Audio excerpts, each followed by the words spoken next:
A cautionary tale of sorts. I'm not preaching, but this is what happens. I think this is the story behind the story.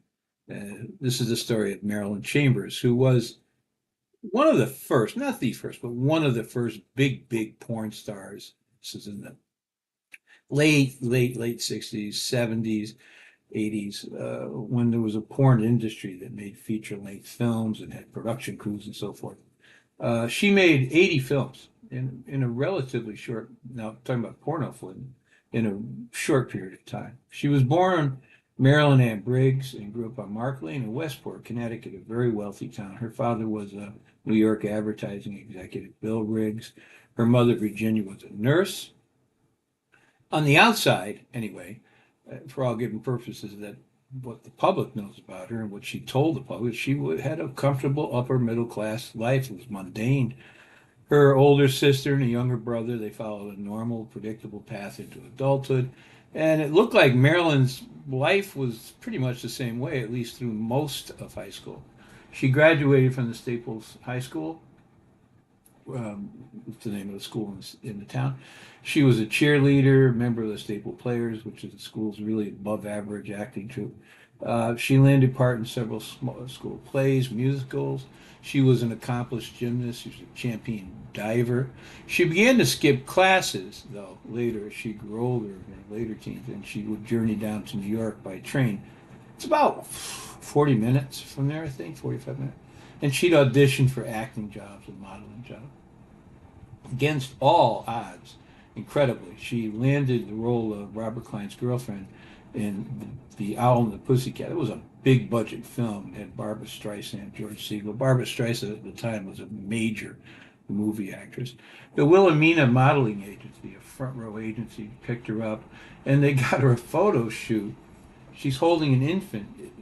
You can't buy the box anymore. They've discontinued. I think they cost a lot now to have one. She was holding an infant on a box of Procter and Gamble's Ivory Snow soap, and it's sold. It's at 99% pure. Well, they would live to regret that. At age 19, Marilyn looked like a girl who really had the world on a string, but all was not well. According to her friends, her life was empty. Her parents, there was no home life. Her parents were deeply involved in their own lives. She was alone a lot. Her father was this womanizer, carried on affairs openly in the neighborhood with neighborhood women.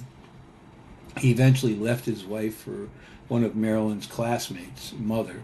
Uh, then when she died of brain aneurysm, he went back to his wife.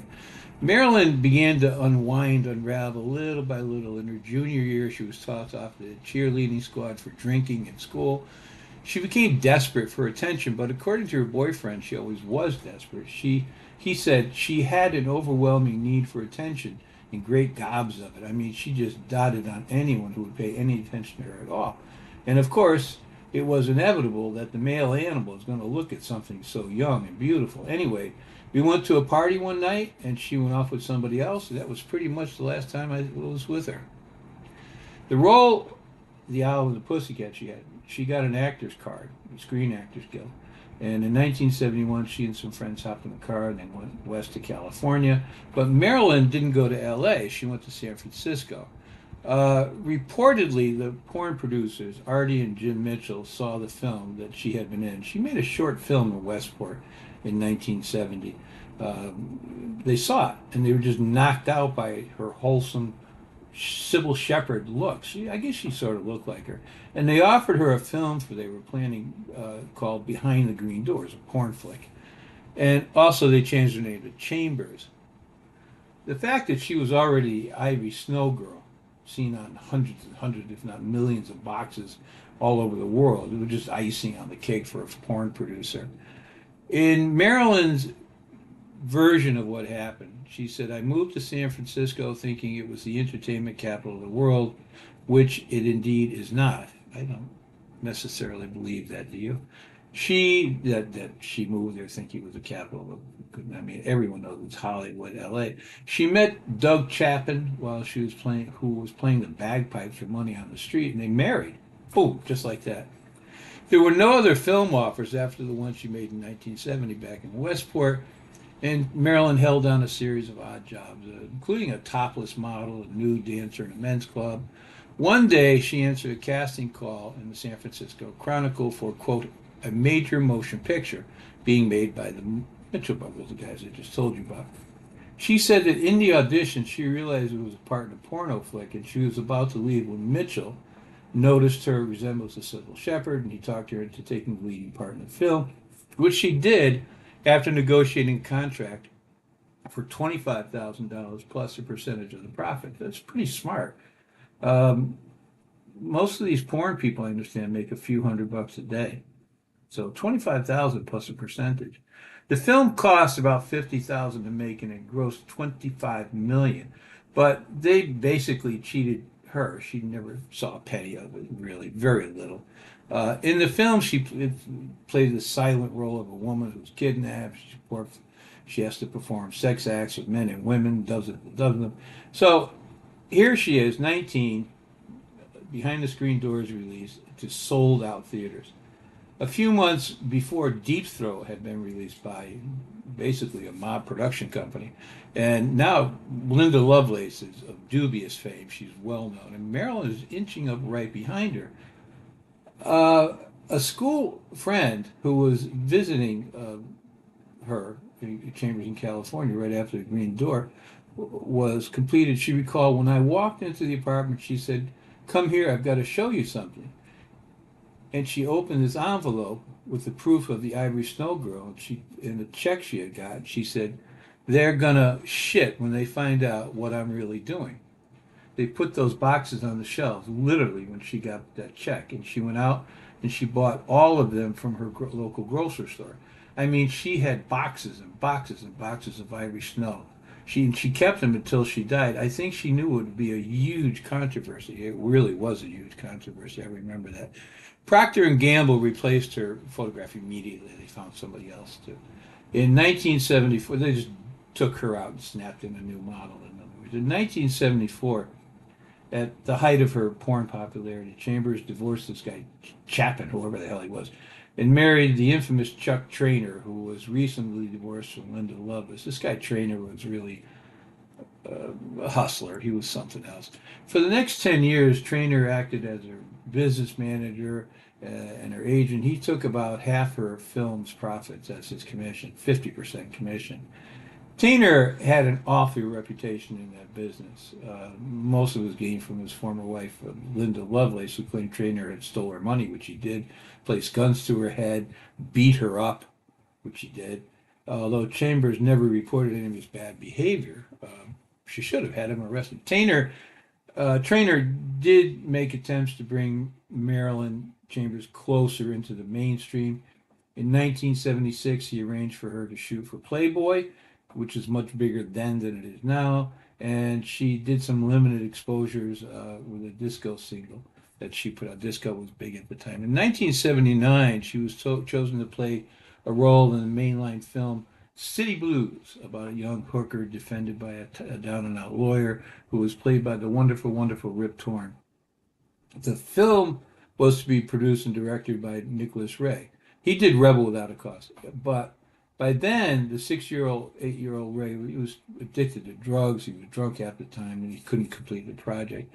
A year before that, Jack Nicholson and Art Garfinkel from Simon and Garfunkel, you know the group, talked her into doing a role in the horrible film Going South. According to Chambers, when she arrived for the interview, Nicholson and Garfinkel asked for cocaine and wanted to know if she had orgasms in Behind the Green Door. Furious, Chambers stormed out of the meeting, or so she says, I don't know. She was briefly considered for the lead part in Hardcore, opposite George C. Scott, which was a dark movie, not a good movie. But George C. Scott was a huge actor. But the casting director determined that she was too wholesome looking for the part. Do you believe this? That she was too wholesome looking? If you don't know, Hardcore was a film about hardcore, a young girl who gets trapped into the hardcore porn business. I thought Chambers said there was a chance to cross over, but boy was I wrong. The paradox was that as a result of Green Door, Hollywood blackballed me. Um, 1985, I think she at this point realized she couldn't possibly find a job outside in legitimate films, and she was addicted to cocaine and alcohol. She took to making personal appearances, sort of an act, a stage act she did. But she allowed guys up on the stage and they'd touch her breast and she'd kiss them and so forth. So she got arrested for that twice.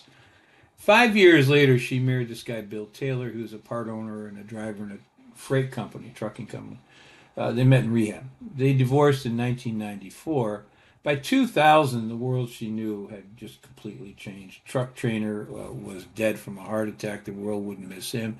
In 1991, Jim Mitchell, it's the guy who produced the porn flicks, uh, shot and killed his brother, Artie. He went to prison forever. He died in 2007. Marilyn was still making porn flicks, but they weren't this big dollar, big production thing she was doing before. So she had to hustle to keep a paycheck coming in. She took a job as a nursing assistant in a retirement home. She signed autographs at porn conventions. She ran for president just to keep, in the public view. She ran for vice president in 2004 with the Personal Choice Party and in 2008 with the Boston Tea Party. She spent 3 decades, as I said, battling alcoholism, drug addiction, and hoping, blinding herself into thinking there was still a chance she could get a job in a legitimate film. Her third husband and she shared custody of their 17-year-old daughter, McKenna. And to be closer to her, Marilyn leased a mobile home outside Santa Clarita, California, where the girl was living with her father. And money was very tight. Years before, she had, as I told you, she bought all those boxes of Ivory Snow. Well, now she was signing them and selling them on eBay to keep a check coming in.